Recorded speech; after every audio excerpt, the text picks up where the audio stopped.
So last week on the program, we talked about how Donald Trump is going to be trying to cause as much chaos as possible before leaving office. The reason, I don't know. To me, I view this as basically his middle finger to Americans for rejecting him, because even though publicly he refuses to admit that he lost this election, deep down, he knows the reality. He knows that his time is limited. So we discussed how he is trying to make Biden's time at renegotiating a nuclear deal with Iran more difficult by imposing sanctions on Iran.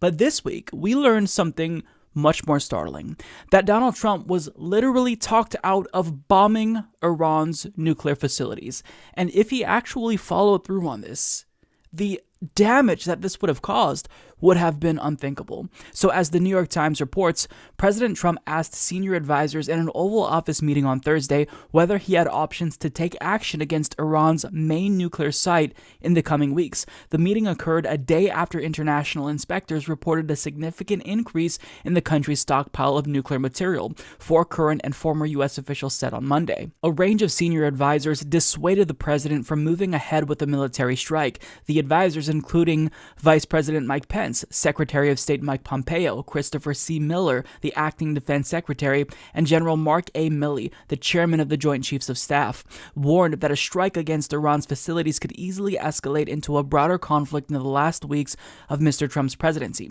Any strike, whether by missile or cyber, would almost certainly be focused on Natanz, where the International Atomic Energy Agency reported on Wednesday that Iran's uranium stockpile was now 12 times larger than permitted under the nuclear accord that Mr. Trump abandoned in 2018. The agency also noted that Iran had not allowed it access to another suspected site where there was evidence of past nuclear activity. Mr. Trump asked his top national security aides what options were available and how to respond, officials said. After Mr. Pompeo and General Milley described the potential risks of military escalation, officials left the meeting believing a missile attack inside Iran was off the table, thankfully.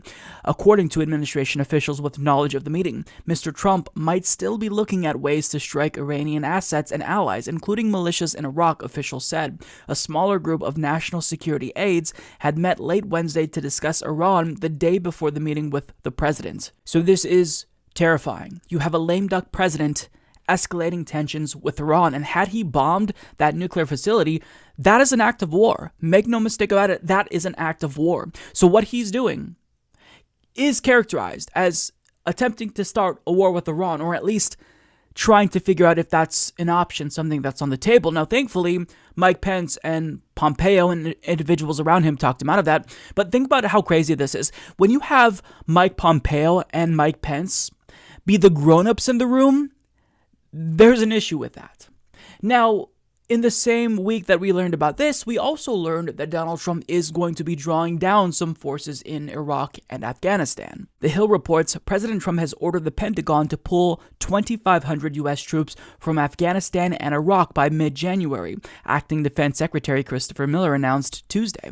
The Defense Department will cut the number of troops in Afghanistan from 4,500 to 2,500 and the number of forces in Iraq from 3,000 to 2,500 by January 15th.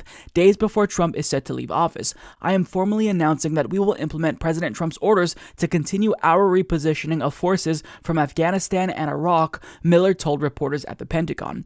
Miller also said that Trump's decision is based on continuous engagement with his national security cabinet for the past several months, including ongoing discussions with me and my colleagues across the United States government. So I hear this and I think, he has no foreign policy. His foreign policy strategy, quote-unquote strategy, is completely incoherent. When it comes to some countries like Iran, he is extremely neoconservative and hawkish. But when it comes to North Korea, for whatever reason, we thought that he would end up trying to go to war with him at the beginning of his presidency, but he tried to negotiate a peace deal with them, which ironically looked a lot like the deal that the Obama administration struck with Iran, which he didn't like. But I mean, this man is a maniac. This man is a maniac. And he is driven by self-aggrandizement, not by national security or, the country's interests. And to this, you might think, well, Mike, shouldn't we give him credit for drawing down troops in Iraq and Afghanistan? I mean, it's not a 100% withdrawal, but it's something, right? No, you get zero credit for this. You are literally doing this at the last minute of your presidency.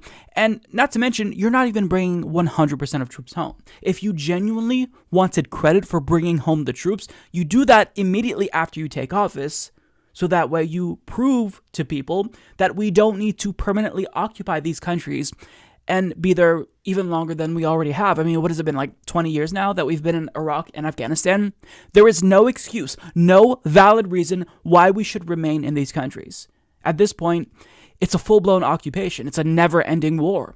And you bringing home some troops, you get no credit for that. Sorry, because after you increased drone strikes by 400+%, by escalating continuously with Iran, putting us at the brink of war with Iran this January when you assassinated one of their top military generals, you don't get credit. Like, on one hand, he wants to be viewed, like he wants his legacy to be non-interventionist, more intelligent when it comes to foreign policy than his predecessors, who initiated new wars. But at the same time, he's been ramping up tensions with Iran. And even though he probably tore up the Iran nuclear agreement because of partisan reasons, because Obama did it and Obama bad, I mean, still, that is an escalation. So, he wants to be a neoconservative and a libertarian non-interventionist simultaneously. And what this looks like when you step back and look at his administration is it's all just incoherent.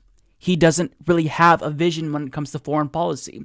Even if we believed him when he is, talking about bringing the troops home, and if he genuinely wanted to do that, his actions indicate that he doesn't want to do that.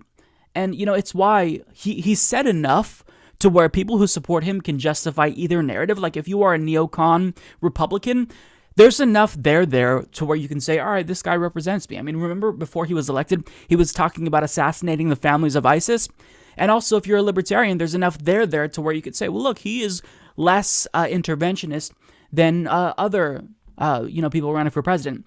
There's just nothing but an incoherent policy. And really what I'm more fixated on is the fact that he almost started a war with Iran last week. Like, it's insane. So how many more stories are we going to get with this lame duck president potentially being talked out of doing really horrible things? Like, what else is he going to do? We're getting 2 stories with regard to Iran. So what's next? What is he going to do damage and sabotage, Biden's presidency before he even comes to power? What more can we expect? It's just unnerving, and this is what we are going to have to deal with until he's out of office.